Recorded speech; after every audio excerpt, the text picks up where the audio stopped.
Aí aqui no caso ela falou que ele não vai ser tudo isso pra sempre. Então a menina responde: "Bom, ele é agora, ele é jovem, rico, belo agora, ele é agora. E só me interessa o presente. Gostaria que você falasse mais racionalmente. Bom, se só lhe interessa o presente, case-se com o Sr. Linton. Não preciso da sua permissão. Eu vou casar com ele, mas você ainda não me disse se eu faço bem. Muito bem, se é que as pessoas fazem bem em casar pensando apenas no presente. Agora, gostaria de saber por que é que está tão infeliz. Seu irmão vai ficar muito satisfeito, os pais do Sr. Edgar, de certo, não porão obstáculos. Você sairá de uma casa desordenada e sem conforto para um lar farto e respeitável, e vocês se amam. Tudo me parece um céu aberto. Onde está a infelicidade? Aqui e aqui, respondeu Catherine, batendo com uma mão na testa e a outra no peito. Onde quer que a alma resida, no fundo da minha alma e do meu coração, estou convencida de estar errada. Isso é muito estranho, não entendo. É esse o meu segredo. Tô sempre com raiva. Mas se você não caçoar de mim, eu lhe explicarei. Não posso fazê-lo muito bem, apenas vou dar-lhe uma ideia do que eu sinto. Ok, ok, vamos ver aqui. Sentou-se novamente a meu lado. O seu rosto tornou-se mais triste e mais grave ainda, e as suas mãos tremiam. Nelly, você nunca tem sonhos esquisitos? Perguntou de repente após alguns minutos de reflexão. Tenho, de vez em quando, respondi. Eu também. Já tive sonhos que nunca consegui esquecer e mudaram a minha maneira de pensar. Alteraram a cor da minha mente, assim como o vinho altera a cor da água. Vou lhe contar um desses sonhos, mas tenha o cuidado de não rir. Ah, por favor, senhorita Catherine, exclamei. Para que conjurar fantasmas e visões? Vamos, seja alegre como costuma ser. Olhe para o pequenino Harrington. Ele não está sonhando sonhos esquisitos. Veja como ele sorri docemente. Sim, e como o pai dele pragueja. Entretanto, você deve se lembrar dele mais ou menos assim, quase tão pequeno e tão inocente. De qualquer maneira, Nelly, vou obrigá-la a escutar o meu sonho. Não é comprido e eu não posso estar alegre esta noite. Não quero ouvir, repeti. Eu era supersticiosa a respeito de sonhos e ainda sou. Catherine tinha naquela noite um aspecto sombrio e nada comum que me fazia temer e profetizar algo terrível. Ficou irritada comigo, mas não insistiu. Aparentemente, mudando de assunto, continuou. Se eu.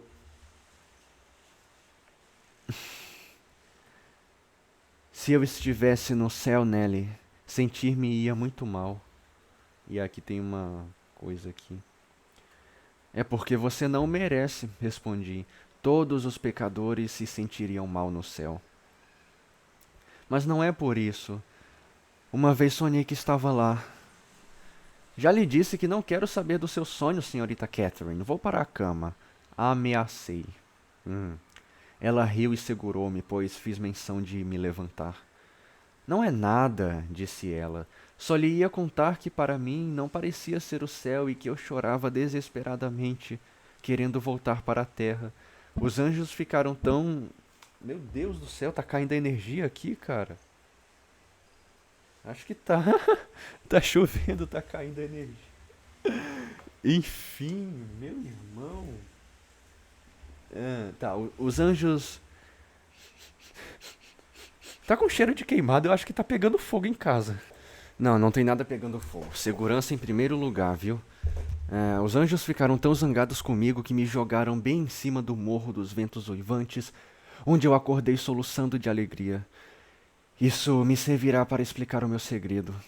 Não tenho mais razão para casar com Edgar Linton do que para estar no céu, e se esse homem perverso que é o meu irmão não tivesse feito Heathcliff descer tanto, eu nem teria pensado nisso. Mas agora eu me degradaria se casasse com Heathcliff. Por isso ele nunca há de saber o quanto o amo. E não porque ele seja belo, Nelly, mas por ele ser mais eu do que eu própria. Não sei de que são feitas as nossas almas, mas elas são iguais, e a de Linton é tão diferente da minha quanto um raio de lua é diferente de um relâmpago ou o fogo da geada. Antes que ela tivesse acabado de falar, apercebi-me da presença de Heathcliff. Oh, interessante. Tendo notado um ligeiro movimento, virei a cabeça e vi-o erguer-se de seu banco e sair sem fazer barulho. Ouvira Catherine dizer que casar com ele a degradaria e não quisera escutar mais. Sentada no chão atrás do encosto do banco, ela não havia reparado na sua presença, nem dera conta da sua partida, mas eu estremeci e fiz-lhe sinal para que se calasse. Por quê? Perguntou ela, olhando nervosamente em torno. Joseph está chegando, respondi, ouvindo o rolar da carroça dele pela estrada, e Heathcliff virá com ele. Não sei mesmo se ele não terá chegado à porta. Oh, da porta ele não podia ouvir nada, exclamou ela. Dê-me Harrington enquanto você prepara o jantar, e quando estiver pronto, deixe-me jantar com você. Quero fazer as pazes com a minha consciência e ficar convencida de que Heathcliff não tem ideia destas coisas. Que é que você acha, hein? Ele não sabe o que é estar apaixonado, não é?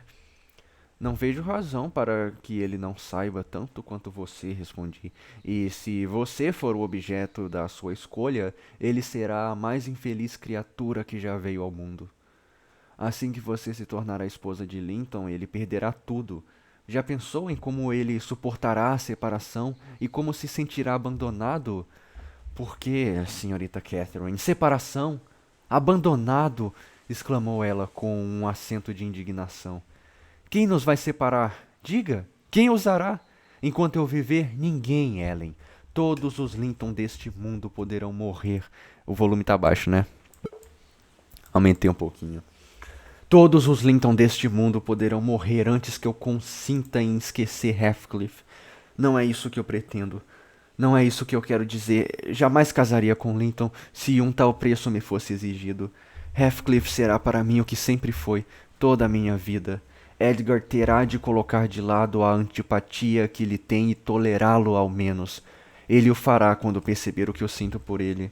Nelly, vejo que você me considera uma terrível egoísta, mas nunca lhe passou pela cabeça que se eu e Heathcliff nos casássemos, seríamos uns pobretões, enquanto se eu me casar com Linton, poderei ajudar Heathcliff a subir e colocá-lo fora do domínio do meu irmão. Com o dinheiro do seu marido, senhorita Catherine? Perguntei. Você vai ver que ele não é assim tão condescendente quanto imagina. E embora não me caiba julgar, acho que esse é o pior motivo que me deu para querer casar com o jovem Linton. Não é, não, retrucou ela. É o melhor. Os outros representam a satisfação dos meus caprichos e do desejo de Edgar. Mas este é a intenção de alguém que compreende no seu próprio ser os meus sentimentos para com Edgar e para comigo mesma. Não sei expressar-me bem, mas sem dúvida você e todo mundo têm noção de que há ou deverá haver uma existência para além de nós. Sem acento. Qual seria o sentido de eu ter sido criada se estivesse contida apenas em mim mesma? Os grandes desgostos que tive foram os desgostos de Heathcliff, e eu senti cada um deles desde o início. O que me faz viver é ele. Se tudo o mais acabasse e ele permanecesse, eu continuaria a existir. E se tudo mais o permanecesse e ele fosse aniquilado, eu não me sentiria mais parte do universo. Meu amor por Linton é como a folhagem de um bosque. O tempo o transformará, tenho certeza, da mesma forma que o inverno transforma o arvoredo. O meu amor por Heathcliff lembra as rochas eternas, proporciona uma alegria pouco visível, mas é necessário. Nelly, eu sou Heathcliff. Ele está sempre, mas sempre no meu pensamento, não como uma fonte de satisfação que eu também não sou para mim mesma, mas como eu própria. Por isso, não torne a falar da nossa separação. Ela é impossível e... Fez uma pausa e escondeu o rosto nas pregas do meu vestido, mas eu a afastei. Não tinha paciência com a sua falta de juízo. Se bem compreendo tudo isso que me disse, falei, convenço-me de que você ignora os deveres que vai assumir ao se casar, ou então que é uma moça perversa e destituída de princípios. Mas não me venha com mais segredos, não prometo guardá-los. Mas vai guardar esse? Perguntou ela ansiosamente. Não prometo, repeti. Ela ia insistir quando a entrada de Joseph. Ela não guardou, né? Que ela tá contando. Mas se bem que morreu já, né? Então. Que diferença faz? Oh, esqueci minha água. Eu vou ali pegar um instante. Não, eu não esqueci. Ela tava aqui o tempo todo. É. É. Quando a entrada de Joseph pôs fim à nossa conversa, Catherine ficou afastada à sua cadeira para um canto da cozinha a fim de ninar Harrington enquanto eu fazia o jantar. Quando ele ficou pronto, eu e Joseph começamos a discutir sobre quem levaria o jantar ao Sr. Hindley, e só acertamos a discussão quando ele já estava quase frio. Esperaríamos que ele o pedisse. Combinamos, pois temíamos especialmente chegar perto dele após ter ficado algum tempo a sós. E como é que ninguém chegou ainda do campo? Cadê ele? Perguntou o velho, olhando em volta à procura de Heathcliff. Vou chamá-lo, respondi. Deve estar no celeiro. Fui chamá-lo, mas não obtive resposta. Ao voltar, sussurrei a Catherine que, sem dúvida, ele tinha ouvido uma boa parte do que ela dissera e que ouvira sair da cozinha na hora em que ela se queixava do comportamento do irmão com relação a ele.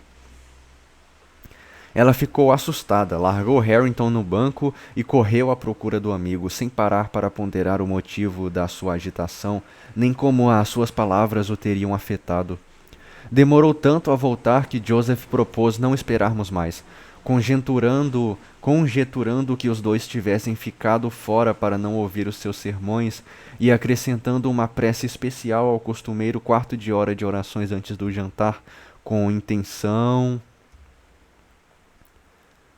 dos dois pecadores, teria acrescentado ainda outra prece, não fosse a jovem patroa interrompê-lo com a ordem de correr pela estrada e por onde quer que Heathcliff pudesse ter se metido, encontrando-o e trazendo-o imediatamente de volta. Quero falar com ele, e hei de falar com ele antes de me deitar, declarou ela. O portão está aberto. Ele deve estar longe, porque não me respondeu, embora eu gritasse o mais alto possível. A princípio, Joseph objetou, mas ela estava demasiado aflita para ser contrariada e finalmente ele pôs o chapéu na cabeça e saiu resmungando. Entretanto, Catherine andava de um lado para o outro exclamando: Onde estará ele? Onde poderá estar? Que foi que eu disse, Nelly? Já esqueci. Será que ele ficou furioso pelo que eu fiz esta tarde? Diga-me o que eu disse para feri-lo. Como gostaria que ele voltasse. Tanto barulho por nada, repliquei, embora também estivesse preocupada. Qualquer coisinha e você fica fora de si. Não acho que haja razão para alarme só por Heathcliff ter ido dar um passeio pela charneca ou estar deitado no depósito de feno demasiado ofendido para aparecer. Aposto como está lá escondido. Vai ver como o descubro. Parti para nova busca, mas voltei sem ele, o mesmo acontecendo com Joseph. Esse rapaz está cada vez pior, observou ao entrar. Deixou o portão escancarado e o pônei pisou as plantações de milho até o prado. Estou mesmo vendo que o patrão amanhã vai ficar furioso e vai ser muito bem feito. Tem paciência demais com essa criatura, paciência demais. Mas não vai ser sempre assim, não. Vocês vão ver, todos vocês, se vocês o deixam louco, depois se arrependem. Encontrou Heathcliff, seu pateta, interrompeu Catherine. Você o procurou como mandei?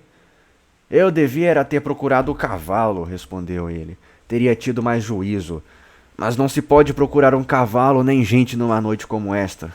Preta que nem chaminé por dentro. E Heathcliff não é rapaz para vir quando eu assobio. Talvez viesse se vocês o chamassem. Estava mesmo uma noite escura demais para ser verão. Parecia que ia trovejar e eu sugeri que nos sentássemos, pois a chuva, ao vir, sem dúvida, o traria de volta.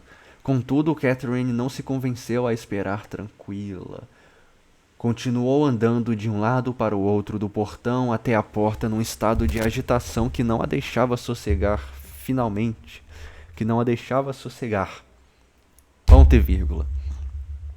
Finalmente colocou-se no lado do muro, perto da estrada onde, apesar dos meus protestos e dos crescentes trovões e das grandes gotas que tinham começado a cair, permaneceu imóvel, gritando de vez em quando o nome do amigo, esperando em vão uma resposta e depois rompendo em choro.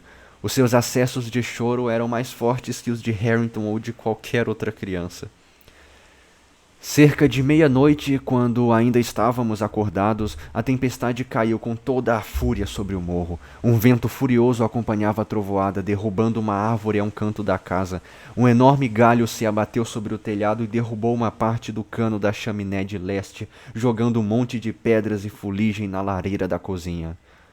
Pensamos que um raio nos tinha atingido e Joseph caiu de joelhos, implorando ao Senhor que se lembrasse dos patriarcas Lot e Noé, e que, como na antiguidade, poupasse os justos, mas fulminasse os pecadores. Senti que aquilo era dirigido contra nós. Jonas, para mim, era o Sr. Earnshaw. Jonas, é coisa de Bíblia, mano? E corria a sacudir a maçaneta do seu quarto a fim de ter certeza de que ele ainda estava vivo. A sua resposta foi suficientemente audível e de um tempo que fez o meu colega vociferar mais alto do que antes quanto à grande diferença que havia entre santos como ele próprio e pecadores como seu patrão. Mas a tempestade passou. Dali a 20 minutos, deixando-nos a todos ilesos, exceto Cathy, que ficou encharcada com a sua obstinação em não se abrigar e não pôr ao menos um chale ou uma capa. Entrou e jogou-se no banco, escorrendo como estava, e escondeu o rosto nas mãos. Espero que você não esteja procurando morrer, exclamei, tocando-lhe o ombro. Sabe que horas são? 00:30. Vai se deitar, não adianta esperar mais por esse louco. Deve ter ido a Gimmerton e lá passará a noite. Certamente não espera que a gente esteja de pé até esta hora. Pelo menos pensará que o Sr. Hindley esteja de pé e preferirá pernoitar fora de casa e ter a porta aberta pelo patrão. Não, ele não está em Gimmerton, disse Joseph. Não me admiraria se ele estivesse no fundo de um pântano. Essa tempestade foi um aviso dos céus e acho melhor a senhorita ter muito cuidado. Talvez a senhorita seja próxima, Deus seja louvado. Tudo dá certo para aqueles que são escolhidos por Deus e tudo sai errado para os que não prestam. Vocês sabem o que as Escrituras dizem, e começou a citar vários textos indicando-nos os capítulos e versículos. O Senhor é meu pastor e nada me faltará. Em verdes campos me faz repousar. Não sei o versículo nem o capítulo. Eu só sei que está em Gênesis. Gênesis não. Ou é Gênesis? Não. Está no Antigo Testamento. É isso. Após ter em vão suplicado a Cathy que se levantasse do banco e trocasse a roupa molhada, deixei Joseph pregando a...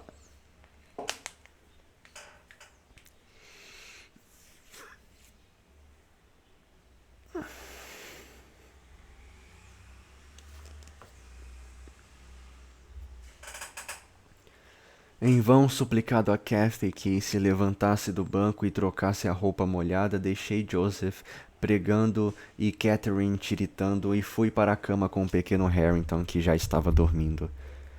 Ainda ouvi Joseph ler durante algum tempo e depois ouvi os seus passos lentos subindo a escada e adormeci.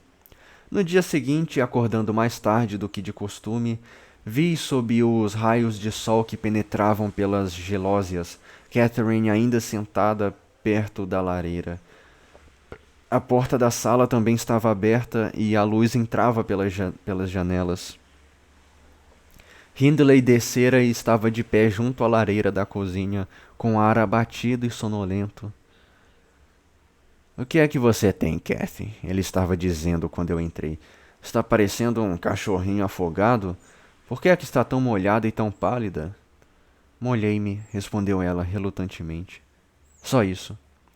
Oh, como ela é impertinente! Exclamei, vendo que o patrão estava relativamente sóbrio.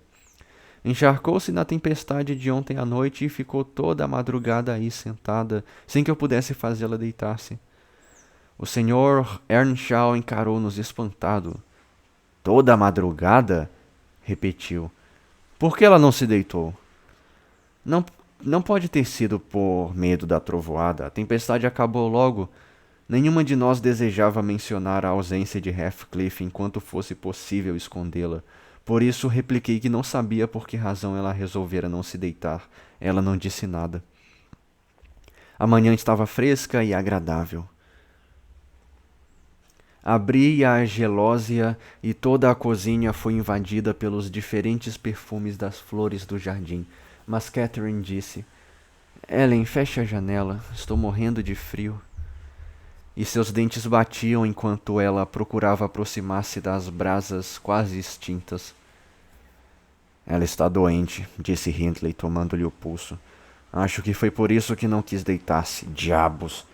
Não quero mais ver minhas voltas com doenças. Quem a mandou sair para a chuva? Andou correndo atrás dos rapazes, como sempre. Cacarejou Joseph. Ah, Joseph que falou isso. Aproveitando a oportunidade para meter o seu veneno. Se eu fosse o senhor, patrão, botava todas elas para fora. Basta o senhor estar fora para o tal de Linton querer entrar aqui. E Nelly fica vigiando se o senhor vem vindo. Mal o senhor entra, ele sai pela outra porta. Depois ela também sai por aí. Belo exemplo ela dá, saindo depois da meia-noite pelos campos com esse diabo de cigano do Heathcliff. Estão pensando que eu estou cego? Mas não estou, não, senhor. Vi o jovem Linton entrando e saindo, e vi você dirigindo-se a mim. Vi você, sua descarada, correr para casa logo que escutou o cavalo do patrão subindo a estrada. Cale-se, velho intrigante! Gritou Catherine. Não permito essa insolência na minha frente. Edgar Linton veio ontem por acaso, Hindley. E fui eu quem lhe disse para ir embora, porque sabia que você não ia gostar dele. Não ia gostar de encontrá-lo no estado que você estava. Você está mentindo, Cathy, respondeu o irmão. Você é uma completa boba. Mas deixe Linton para lá e diga-me, você esteve ontem à noite com Heathcliff? Fale a verdade. Não precisa ter medo de prejudicá-lo, embora eu continue a odiá-lo, não esqueço a boa ação que ele me fez há pouco tempo.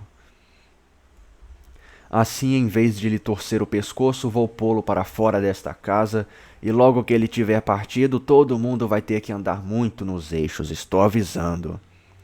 Eu não estive com Heathcliff ontem à noite, respondeu Catherine, soluçando amargamente. E se você o puser fora desta casa, eu irei com ele. Mas talvez você não tenha essa oportunidade. Talvez ele tenha partido para sempre. E rompeu em soluços entrecortados de palavras desconexas. Hindley despejou sobre ela uma torrente de impropérios e ordenou-lhe que subisse imediatamente para o seu quarto, ou teria boas razões para chorar. Obriguei-a a obedecer, mas nunca esquecerei da cena que ela fez quando entramos no quarto. Fiquei apavorada. Pensei que ela tivesse enlouquecido e pedi a Joseph que fosse correndo chamar o médico. Era o começo do delírio. Assim que a viu, o Dr. Kenneth disse que ela estava seriamente doente, com uma febre má. Sangrou-a, receitou-lhe uma dieta de soro de leite e caldo de cevada e recomendou-me que tomasse cuidado para que ela não se jogasse escada ou janela abaixo. Dito isso, foi-se embora, pois tinha muito o que fazer na paróquia onde as casas distavam 2 ou 3 milhas uma da outra. Embora eu não possa gabar-me de ter sido uma enfermeira paciente e Joseph e o patrão serem ainda muito piores, e embora Cathy fosse a mais caprichosa e teimosa das doentes, o fato é que ela resistiu. A velha senhora Linton veio várias vezes visitar-nos, ajudando, ralhando e dando ordens a nós todos, e assim que Catherine entrou na convalescença, instituiu em levá-la para a granja Thrushcross. Mas a pobre senhora teve razões para se arrepender desse gesto, que tanto nos aliviou, pois tanto ela quanto o marido pegaram a febre e faleceram no intervalo de poucos dias de um para o outro. Mortes. Lembrem-se, pessoal, esse livro aqui, muita gente morre, então quanto mais mortes, mais a gente está avançando. Marcha no progresso, tropinha, marcha no progresso. Catherine voltou para nós mais cheia de capricho e mais impertinente que nunca. Nunca mais se tinha sabido de Heathcliff desde a noite da tempestade. E um dia eu tive a pouca sorte, após ela me haver provocado demais, de lhe jogar a culpa do acontecido, o que nada mais era do que a verdade, conforme ela bem sabia. A partir desse dia, passou meses sem falar comigo, a não ser com uma simples, como a uma simples criada. Joseph sofreu mesmo a sentença. Ele dizia o que pensava e fazia-lhe sermões como se ela fosse uma menininha, quando ela se considerava uma mulher, além de nossa patroa, e achava que a sua recente doença lhe dava motivos para ser tratada com consideração. Depois o médico dissera ser perigoso contrariá-la, e aos olhos dela era crime alguém tentar sequer contradizê-la. Mantinha-se à distância do irmão e de seus amigos, instruído pelo Dr. Kenneth e temendo provocar-lhe acessos. O Sr. Earnshaw concedia-lhe tudo o que lhe dava na cabeça exigir e evitava por todas as maneiras agravar-lhe o gênio apaixonado. Era demasiado indulgente em lhe satisfazer todos os caprichos, não por afeto, mas por orgulho, pois desejava vê-la honrar a família através de uma aliança com os Linton, e desde que ela o deixasse em paz, não se importava com que nos tratasse como escravos.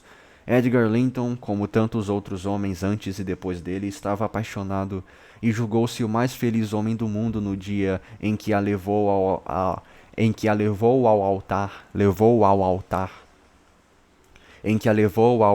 da capela de Gimmerton 3 anos após a morte do pai. Muito contra minha vontade, fui persuadida a deixar o Morro dos Ventos Uivantes e a vir com ela para cá. O pequeno Harrington tinha quase 5 anos e eu começara a ensinar-lhe as primeiras letras. A nossa separação foi muito triste, mas as lágrimas de Catherine foram mais poderosas do que as nossas. Quando me recusei a acompanhá-la e ela viu que as suas súplicas não me comoviam, foi se lamentar com o marido e o irmão. O primeiro ofereceu-me um salário magnífico e o último ordenou-me que fizesse as malas. Não queria mulheres em casa, alegou, agora que não havia patroa.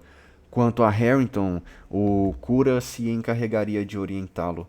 Não tive outra escolha senão fazer o que me ordenavam. Disse ao patrão que ele se estava desfazendo de todas as pessoas decentes para se arruinar mais depressa.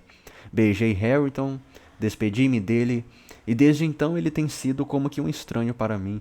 Custa-me pensar isso, mas não tenho dúvidas de que se esqueceu completamente de Ellen Dean, de que já foi tudo no mundo para mim, e vice-versa.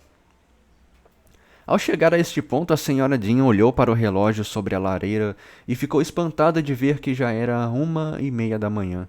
Não quis ficar um segundo a mais e, para dizer a verdade, também eu não me importava de que ela deixasse o resto da narrativa para outra ocasião. Agora que ela se foi e eu ainda fiquei 1 ou 2 horas meditando, tenho de criar coragem para lhe seguir o exemplo e, apesar do torpor que me invade, resolvi me ir para a cama. Bacana aí um capítulo aí, né, de...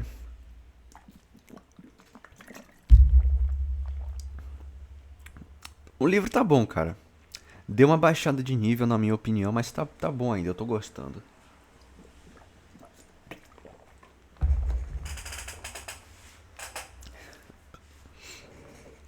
Capítulo 10. Que belo começo para quem pretende levar uma vida de eremita. 4 semanas de tortura, agitação e doença. Oh, estes ventos cortantes, estes céus fechados, estas estradas intransitáveis, estes negligentes médicos do interior, e oh, esta ausência de rostos humanos. O pior é que o Dr. Kenneth me afirma que eu não devo esperar poder sair de casa antes da primavera. O Sr. Heathcliff acaba de me fazer uma visita. Há cerca de 1 semana mandou-me um par de fazões, os últimos da estação. Malandro! Não está isento da culpa nesta minha doença. e eu tinha pensado dizer-lhe isso. Mas, bolas, como eu poderia ofender um homem que teve a caridade de se sentar à minha cabeceira durante uma boa hora e de me falar de coisas outras que não comprimidos e poções, ampolas e sanguessugas? Estou demasiado fraco para ler, mas sinto necessidade de distração. Por que não pedir à Sra. Jean que acabe de me contar a sua história? Lembro-me dos principais incidentes até onde ela chegou. Sim, recordo que o protagonista fugira e não se ouvira falar dele durante 3 anos e que a heroína tinha casado. Vou tocar a campainha. Ela vai ficar contente de me ver tão animado. A Sra. Jean acaba de chegar. Faltam ainda 20 minutos para o senhor tomar o remédio, começou ela. Fora com ele, repliquei. Quero que. O doutor diz que o senhor não precisa mais tomar os pós. Felizmente, mas não me interrompa. Sente-se aqui. Largue esse terrível exército de frascos. Tire o seu tricô do bolso, assim, e continue a contar a história do Sr. Heathcliff, de onde tinha parado até hoje. Estou curioso por saber. Ele teria partido para o continente e voltado já homem feito, um gentleman? Será que arranjou uma bolsa de estudos em alguma universidade? Ou teria ido para a América e feito fortuna? Ou então arranjado dinheiro de maneira mais rápida nas estradas inglesas? Talvez tenha feito um pouco de tudo isso, Sr. Lockwood, mas eu não poderia jurar por nenhuma dessas coisas. No outro dia lhe disse que não sabia como ele tinha ganho o dinheiro que tem, tampouco sei como conseguiu educar-se e instruir-se. Mas, com sua licença, continuarei a contar a história à minha maneira, se é que o senhor acha que vai distraí-lo. Está se sentindo melhor esta manhã? Muito melhor. Ótimo. Bem, vim com Catherine para a granja Thrushcross e, para minha agradável surpresa, ela se comportou infinitamente melhor do que eu ousava esperar. Parecia gostar demais do Sr. Linton e até com a irmã dele ela se mostrava muito carinhosa. Naturalmente, ambos a agradavam em tudo. Não era o espinho que se retraía ante as madressilvas, e sim as madressilvas que ocultavam o espinho. Não havia concessões mútuas. O espinho mantinha-se ereto e as madressilvas se curvavam. Quem pode mostrar-se mal-humorado quando não se encontra oposição ou indiferença? Observava que o Sr. Edgar tinha muito medo de lhe causar qualquer dissabor. Uma luz, né? Tá nublado. Cadê o dissabor, meu Deus? Ah, sim. Procurava esconder esse fato dela, mas se me ouvia responder asperamente ou via qualquer outra criada fechar a cara a uma ordem imperiosa da mulher, mostrava a sua preocupação por meio de um franzir de testa que lhe escurecia o rosto. Muitas vezes me censurou por retrucar a esposa e confessava que uma punhalada não lhe daria mais sofrimento do que ver sua Catherine irritada.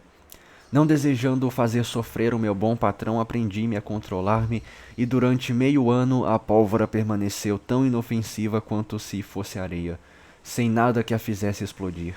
Catherine passava de vez em quando por temporadas de abatimento e silêncio que eram respeitadas pelo marido, pronto a atribuí-las a uma alteração produzida no seu temperamento por alguma doença que a atacara, pois nunca tinha sido sujeita a depressões. A volta da animação era recebida com igual animação por parte dele. Creio poder afirmar que eles eram realmente felizes nesse tempo. Mas essa felicidade profunda e crescente terminou. Bem, no fim a gente precisa zelar por si mesma. Os pacientes e os generosos são apenas mais justamente egoístas do que os déspotas, e essa felicidade terminou quando as circunstâncias fizeram com que cada um deles sentisse que o interesse de um não era o principal interesse do outro. Numa doce tarde de setembro, eu estava vindo do pomar com um cesto cheio de maçãs que estivera colhendo. Era a hora do lusco-fusco e a lua debruçava-se sobre o muro do pátio, projetando sombras indefinidas nos cantos das várias partes da casa. Pousei o cesto nos degraus da porta da cozinha e parei para descansar, respirando aquele ar suave e perfumado. Tinha os olhos fitos na lua e as costas para a porta quando ouvi uma voz perguntar atrás de mim: Nelly? É você que está aí? Era uma voz profunda e de tom desconhecido. Contudo, havia algo na maneira de pronunciar o meu nome que fazia soar familiarmente.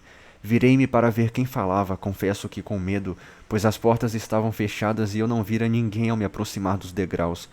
Algo se moveu no alpendre. Chegando mais perto, distingui um homem alto, trajando roupas escuras e de rosto e cabelos também escuros. Tinha os dedos na tranca como se pretendesse abrir a porta sozinho. Quem será? Pensei. O Sr. Earnshaw? Oh, não, a voz não se parece com a dele. Estou esperando há 1 hora. Não, pera, deixa eu fazer. Estou esperando há 1 hora. Continuou esperando. Continuou, enquanto eu o olhava, e durante esse tempo nada se mexeu por aqui. É como se todo mundo tivesse morrido. Não ousei entrar. Você não me conhece? Olhe bem para mim e verá que me conhece. O luar iluminou seus traços. As faces eram pálidas e semicobertas por bigodes negros, a testa afundada, os olhos fundos e estranhos. Lembrava-me daqueles olhos. O quê? Exclamei, não sabendo se havia de considerá-lo como uma pessoa deste mundo, e ergui as mãos espantadas. O quê? Você voltou? É você mesmo? Sim, sou eu, Heathcliff, respondeu ele, levantando os olhos para as janelas que refletiam uma porção de luas, mas não deixavam transparecer nenhuma luz de dentro. Não estão em casa? Onde é que ela está? Nelly, você não está satisfeita de me ver? Não precisa ficar tão preocupada. Ela está em casa? Responda! Quero falar uma palavrinha com ela, com a sua patroa. Suba e diga que uma pessoa de Gimmerton quer vê-la. Como é que ela reagirá? Exclamei. Que irá ela fazer? A surpresa deixou-me tonta. Vai colocá-la fora de si. Você é mesmo Heathcliff? Mas tão mudado. Não posso compreender. Esteve servindo como soldado? Vá levar-lhe o meu recado, interrompeu ele com impaciência. Não sossego enquanto você não for. Levantou a tranca e eu entrei. Mas quando cheguei à sala onde o senhor e a senhora Linton estavam, fiquei sem saber como fazer. Finalmente resolvi usar o pretexto de perguntar se queriam que acendesse as velas e entrei. Estavam os dois sentados junto a uma janela cuja gelósia estava corrida e deixava ver, para além das árvores do pomar e do parque, o vale de Gimmerton, com uma longa faixa de neblina subindo quase até o seu cume, porque logo após passar a capela, como talvez o senhor tenha observado, o canal que sai da charneca junta-se a um riacho que acompanha a curva do vale. O Morro dos Ventos Uivantes erguia-se acima daquele vapor prateado, mas a nossa antiga casa não se via, debruça-se mais para o outro lado. Tanto a sala como seus ocupantes e a paisagem que descortinavam, tudo parecia maravilhosamente pacífico. Relutava em transmitir o recado e já estava mesmo indo embora, sem coragem para dá-lo, quando compreendi que tinha de fazê-lo. Voltei e murmurei: Senhora, está lá fora uma pessoa de Gimmerton que deseja falar-lhe. A respeito de quê? Inquiriu a senhora Linton. Não lhe perguntei, respondi. Bem, pode fechar os cortinados, Nelly, falou ela, e traga o chá, voltarei logo. Saiu da sala e o Sr. Edgar perguntou com indiferença quem era a pessoa. Alguém que a patroa não espera, repliquei. Heathcliff, creio que o senhor se lembra dele, o rapaz que vivia em casa do Sr. Earnshaw. O quê? O cigano? O moço do arado? Exclamou ele. Por que não disse quem era Catherine? Psst, o senhor não deve chamá-lo por esses nomes, falei. A patroa ficaria muito ofendida se o ouvisse. Ela quase morreu quando ele sumiu. Acho que a volta dele vai ser um motivo de festa para ela. O Sr. Linton dirigiu-se a uma janela do outro lado da sala que dava para o pátio. Abriu-a e debruçou-se. Creio que eles estavam bem embaixo, pois ele gritou: Não fique aí, meu bem. Convide a pessoa a entrar, se for alguém conhecido. Não tardou que se ouvisse o bater da tranca e Catherine subiu correndo a escada, descabelada e ofegante, demasiado excitada para mostrar alegria. Ao contrário, olhando para o rosto dela, poder-se-ia ter pensado numa terrível calamidade. Oh, Edgar, Edgar, balbuciou atirando-lhe os braços ao pescoço. Oh, Edgar, meu bem, Heathcliff voltou, e abraçou ainda mais com força. Ainda com mais força. Está bem, disse o marido irritado. Não precisa estrangular-me só por causa disso. Ele nunca me pareceu algo assim tão maravilhoso. Não há necessidade de tanta excitação. Sei que você não gostava dele, retrucou ela, reprimindo um pouco a intensidade do seu júbilo. Mas por minha causa, vocês agora vão ter de ser amigos. Digo-lhe para subir? Para onde? Disse ele. Aqui, para a sala? Para que outro lugar? Perguntou ela. O Sr. Linton franziu a testa e sugeriu a cozinha como sendo um lugar mais indicado para ele. A Sra. Linton olhou com uma expressão indefinível, meio zangada, meio divertida. Não, disse após um momento. Não posso recebê-lo na cozinha. Por 2 mesas... Ponha 2 mesas para o chá aqui na sala, Ellen. Uma para o patrão e a senhorita Isabela, como gente bem, e a outra para mim e para Heathcliff, que somos de classes inferiores. Assim você fica satisfeito, meu bem? Ou terei de mandar acender fogo noutro lugar? Nesse caso, diga onde. Eu tenho de correr lá para baixo. Temo que minha alegria seja demasiado grande para ser real. Ia precipitar-se escada abaixo quando Edgar a deteve. Convide-o você a subir, ordenou, dirigindo-se a mim. E Catherine, esforce-se por estar alegre sem ser absurda. A casa toda não precisa ver você receber um criado fujão como se fosse um irmão. Desci e encontrei Heathcliff à espera no alpendre, evidentemente antecipando o convite para entrar. Seguiu-me sem trocar palavra e conduzi-o até onde estavam os meus patrões, cujos rostos afogueados traíam sinais de discussão. Mas o dela brilhou de uma maneira toda especial quando o amigo surgiu à porta, correu para ele, tomou-lhe as 2 mãos e levou-o até Linton. Depois pegou na relutante mão do marido e fez com que apertasse a mão do outro. À luz do fogo e das velas, fiquei mais do que nunca espantada de ver a transformação de Heathcliff. Tornara-se um homem alto, atlético e bem conformado. Junto a ele, o meu patrão parecia magro e agarotado. A sua atitude ereta dava a impressão de ele ter estado no exército. A expressão do seu rosto era de pessoa muito mais velha do que o Sr. Linton. Parecia inteligente e não conservava sinais da antiga degradação. Contudo, uma ferocidade semi-civilizada lhe reluzia ainda nos olhos fundos e negros, embora de maneira contida, e os seus gestos exalavam dignidade, apesar de destituídos de graça. A surpresa do meu patrão foi igual à minha, ou ainda maior. Permaneceu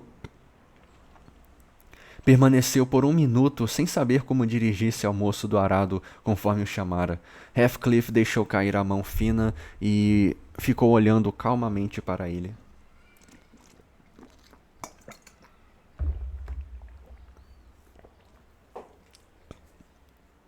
Sente-se, disse finalmente o meu patrão.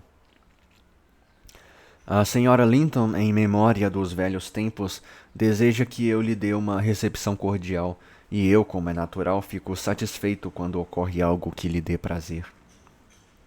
Eu também, respondeu Heathcliff, principalmente quando se trata de algo em que eu participo. Ficarei 1 hora ou 2 com todo o prazer. Sentou-se diante de Catherine, que não despregava os olhos dele, como se temesse vê-lo desaparecer se deixasse de olhá-lo. Heathcliff não erguia muito seu olhar para ela, apenas de vez em quando e rapidamente, mas o seu olhar refletia e a cada vez mais incontida alegre que ele bebia no olhar. A incontida alegre que ele bebia no... A incontida alegria que ele bebia no dela, tá? Estavam demasiado felizes para se sentirem embaraçados. O mesmo não acontecia com o Sr. Edgar. Empalidecera e ficou quase lívido quando a esposa levantou-se, agarrou novamente as mãos de Heathcliff e riu como louca. Amanhã vou pensar que sonhei, exclamou. Não poderei acreditar que o vi, que o toquei, que falei com você depois de tanto tempo. E, no entanto, Heathcliff, você não merece ser bem-vindo. Ficar ausente e silencioso durante 3 anos, sem nunca pensar em mim?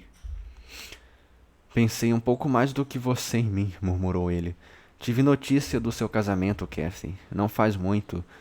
E, enquanto esperava no pátio, tracei o seguinte plano: vislumbrar apenas o seu rosto, provocar nele um olhar de surpresa ou talvez de fingida satisfação, depois acertar contas com Hindley e finalmente antecipar-me à lei, dando cabo de mim mesmo. A sua boa acolhida afastou essas ideias da minha mente, mas cuidado para não me receber de outra maneira da próxima vez. Não, você não mais me afastará. Sentiu realmente pena de mim, não foi? Bem, com razão. Lutei muito e passei por muita coisa desde que ouvi pela última vez a sua voz. Mas tem de me perdoar porque lutei só por você. Catherine, a menos que tomemos o chá frio, faça o favor de vir para a mesa, interrompeu Linton, esforçando-se por conservar o seu tom de voz habitual e um mínimo de polidez. O Sr. Heathcliff vai ter muito que caminhar para ir aonde quer que esteja pensando em pernoitar, e eu tenho sede. Ela tomou seu lugar à mesa e Isabela entrou. Eu já tenho spoiler de que o Heathcliff vai se casar com a Isabela, cara. Porque eu fui ter a brilhante ideia de olhar a árvore genealógica desse livro aqui. E é isso. Depois de tê-los ajudado a sentar-se, saí da sala. O chá mal demorou 10 minutos. Catherine não chegou a encher a xícara, não podia comer nem beber. Edgar tinha feito uma poça no pires e mal começara. Quanto ao visitante, não ficou mais do que 1 hora. À saída, perguntei-lhe se ia para Gimmerton. Não, para o Morro dos Ventos Uivantes, respondeu. O Sr. Earnshaw convidou-me a pernoitar lá, quando o fui visitar esta manhã. O Sr. Earnshaw convidara ele, e ele tinha ido visitar o Sr. Earnshaw. Fiquei meditando naquilo depois que Heathcliff se foi. Minha nossa.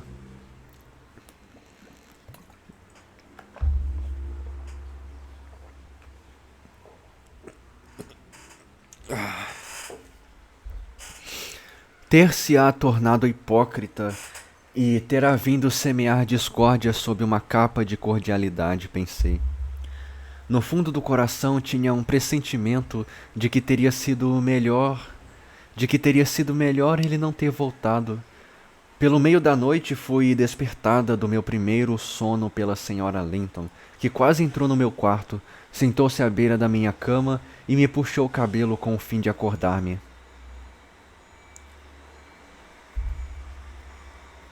Não posso dormir, Ellen, disse ela à guisa de desculpa. E preciso de alguém que me acompanhe na minha felicidade.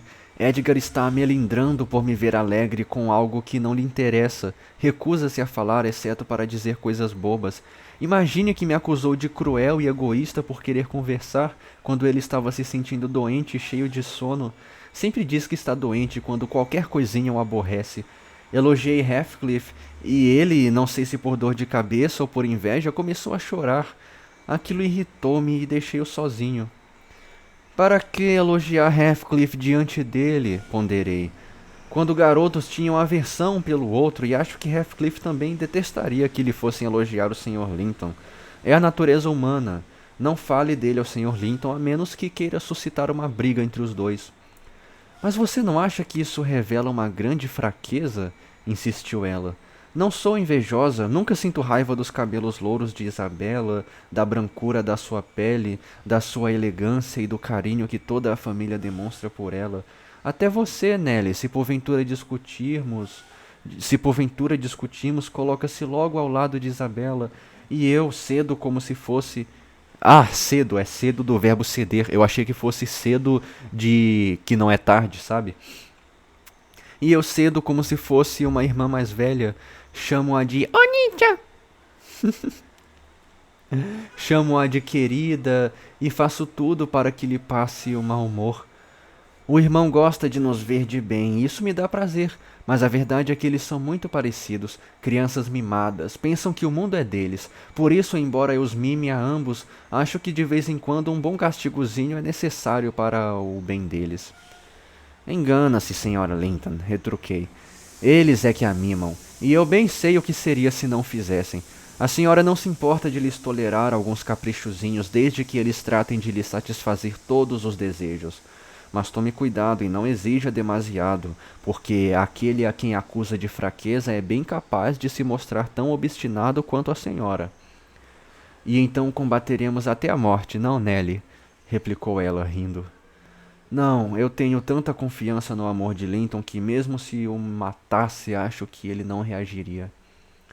Aconselhei-a a estimá-lo mais por esse seu afeto. É o que eu faço, respondeu ela.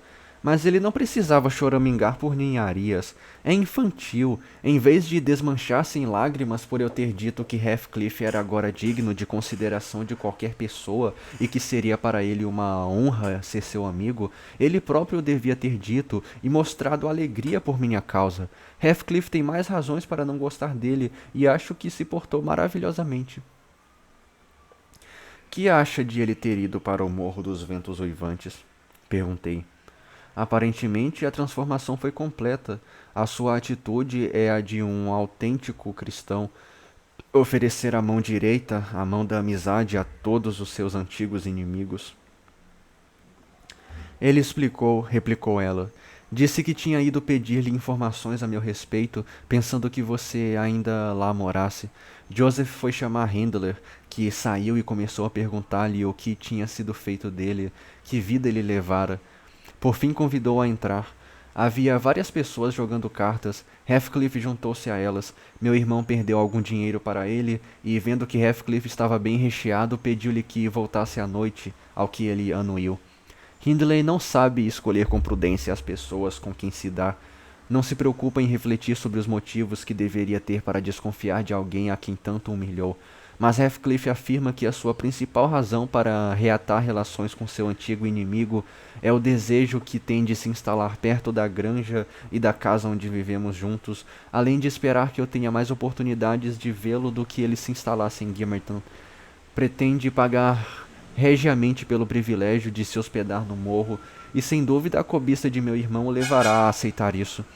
Sempre foi louco por dinheiro, embora agarre com uma das mãos o que joga fora com a outra. Belo lugar foi que Heathcliff escolher. Belo lugar foi Heathcliff escolher para se fixar, comentei. Não tem medo das consequências, senhora Linton? Não, no que toca a ele, não, respondeu ela. A sua inteligência saberá afastá-lo de qualquer perigo. Tenho um certo medo por Hindley, mas ele não pode ficar pior moralmente do que já é, e eu evitarei que lhe aconteça qualquer coisa. O que aconteceu hoje reconciliou-me com Deus e com a humanidade. Eu me sentiria revoltado com a providência. Oh, você não sabe como eu sofri, Nelly. Se essa criatura soubesse, teria vergonha de mostrar-se petulante. Foi só bondade para com ele que me fez Foi só bondade para com ele que me fez suportar sozinho o sofrimento. Se eu tivesse mostrado a agonia que sentia, ele teria desejado, tanto quanto eu, o seu alívio. Mas agora tudo acabou, e não me vingarei da sua falta de sensibilidade. Doravante posso aguentar tudo. Se a pessoa mais vil me esbofeteasse uma face, eu não só lhe daria a outra face, como ainda lhe pediria perdão por tê-la provocado. Como prova, vou agora mesmo fazer as pazes com Edgar. Boa noite, Ellen. Sou um anjo. Ô, demônio. Tá, nossa feliz convicção partiu. Nessa feliz convicção partiu, e o bom sucesso de sua resolução tornou-se óbvio logo de manhã. O Sr. Linton não só pusera de lado a sua irritação, embora ainda parecesse algo incomodado pela vivacidade de Catherine, como não fez objeção a que a esposa e Isabela fossem, nessa mesma tarde, ao Morro dos Ventos Uivantes. Em compensação, Catherine mostrou-se de uma tal doçura que transformou a casa, durante vários dias, num paraíso de que tanto o patrão como a criadagem aproveitaram.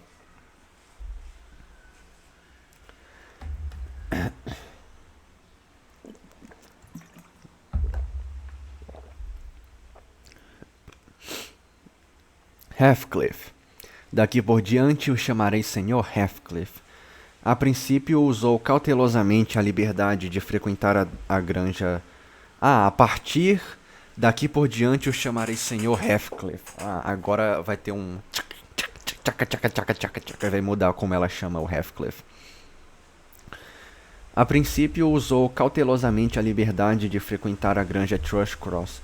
Parecia estar medindo até que ponto o dono da casa toleraria a sua intromissão. Catherine também achou prudente moderar as suas manifestações de prazer ao acolhê-lo, e ele foi gradualmente estabelecendo o seu direito a essa acolhida. Conservava bastante da reserva que o notabilizara na infância, e ela servia para reprimir nele quaisquer demonstrações demasiado exuberantes de sentimento. A apreensão do meu patrão foi aos poucos sendo desviada para outro setor. A sua nova fonte de preocupação originava-se no fato tão desagradável quanto não antecipado de Isabella Linton demonstrar uma súbita e irresistível atração pelo visitante. Ela era, na época, uma encantadora jovem de 18 anos, infantil de maneiras, mas possuidora de vivos sentimentos e de inteligência, além de um gênio igualmente vivo quando irritado. O irmão que a adorava ficou atônito ante aquela fantástica preferência. Mesmo não levando em conta a degradação de uma aliança com um homem sem sobrenome e a possibilidade de que toda a sua propriedade e a falta de herdeiros do sexo masculino viesse a passar às mãos de uma tal pessoa, ele tinha sensibilidade suficiente para compreender as intenções de Heathcliff, para saber que, embora a sua aparência estivesse mudada, o seu espírito continuava inalterado e incapaz de modificar-se. E temia aquele espírito, causava-lhe revolta, e ele estremecia ante a ideia de lhe confiar a sua querida Isabella. Mais teria estremecido se soubesse que o sentimento dela não encontrava nele qualquer reciprocidade. Ao contrário, assim que descobriu a sua existência, pôs toda a culpa em Heathcliff, como se ele o tivesse deliberadamente suscitado. Havia já algum tempo que todos vínhamos reparando que Isabella mostrava inquietação e sofrimento. Tornara-se irritadiça, explodindo por qualquer motivo e provocando continuamente Catherine, sob pena de esgotar a sua limitada paciência. Atribuímos aquela irritabilidade à falta de saúde. Ela emagrecia a olhos vistos. Mas um dia em que Isabella passara da conta rejeitando o desjejum, queixando-se de que os criados não faziam o que ela lhes dizia, que a cunhada não lhe permitia ter voz ativa na casa e que Edgar não ligava para ela, que pegara um resfriado por causa das portas abertas e que tínhamos deixado apagar o fogo da sala de propósito para aborrecê-la, mais uma centena de outras acusações igualmente frívolas, a senhora Linton insistiu peremptoriamente em que ela fosse para a cama. E depois de ter ralhado com ela, ameaçou mandar chamar o médico. Ao ouvir mencionar o Dr. Kenneth, ela exclamou logo que a sua saúde era perfeita e que era apenas a aspereza de Catherine que a tornava infeliz. Como pode você dizer que eu sou áspera, sua criança mimada? Gritou a senhora Linton, espantada com a injustiça da acusação. Você deve estar perdendo a razão. Quando foi que eu fui áspera, hein? Ontem, soluçou Isabella. E agora também. Ontem, repetiu a cunhada. Em que ocasião? Quando fomos passear na charneca. Disse para eu ir por onde quisesse, enquanto você caminhava com o Sr. Heathcliff. E é a isso que você chama aspereza? Perguntou Catherine, rindo. Não quis dizer que a sua companhia fosse demais. Não nos importava que você viesse ou não conosco. Pensei apenas que a conversa de Heathcliff não teria interesse para você. Não! Chorou a jovem. Você quis me afastar porque sabia que queria ir com vocês. Será que... Gente, será que ela está boa da cabeça? Perguntou a senhora Linton, dirigindo-se a mim. Vou lhe repetir a nossa conversa palavra por palavra, Isabela, e então me dirá que interesse ela poderia ter para você. Não me interessa a conversa, retrucou ela. Eu só queria estar com... Bem, disse Catherine, percebendo a hesitação dela em completar a frase. Com ele, e não tolerarei mais ser afastada, continuou, esquentando. Você é terrivelmente egoísta, Cathy, e não quer que ninguém mais seja amado. Só você. E isto é o cúmulo da impertinência, exclamou a senhora Linton, surpreendendo-se. Mas não posso acreditar nessa bobagem. É impossível que você possa almejar a admiração de Heathcliff, que eu considere uma pessoa agradável. Espero não ter entendido bem, Isabela. Não, você entendeu muito bem, replicou a jovem. Amo-o mais do que você jamais amou meu irmão, e ele também poderia amar-me se você o deixasse. Pois então eu não queria estar na sua pele, declarou Catherine enfaticamente, e parecia falar com sinceridade. Nelly, ajude-me a convencê-la de sua insensatez. Diga-lhe o que Heathcliff é, uma criatura incorrigível, sem refinamento, sem cultura, um matagal de urze e pedra dura.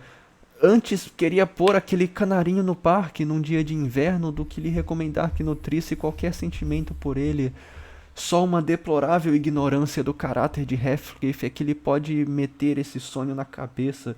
Por favor, não imagine que ele esconde um fundo de benevolência e afeto sob uma aparência severa. Ele não é um diamante bruto, uma ostra contendo no seu interior uma pérola. É um homem feroz e impiedoso. Eu nunca lhe digo, deixe este ou aquele inimigo em paz, porque seria um pouco generoso ou cruel causar-lhe mal. Digo, deixe-o em paz, porque eu não quero vê-lo prejudicado. Ele a esmagaria como a um ovo de pardal, Isabela, se acha a sua presença inconveniente. Sei que ele não seria capaz de amar uma Linton. No entanto, seria bem capaz de casar-se com você por causa da sua fortuna. A avareza está crescendo dentro dele, tornando-se um verdadeiro pecado. Acredite no que lhe digo, e eu sou amiga dele, a tal ponto que se ele tivesse pensado seriamente em casar com você, eu talvez tivesse ficado calada e permitido que você caísse na armadilha. Isabela olhava para a cunhada com indignação. Que vergonha! Que vergonha! Repetiu.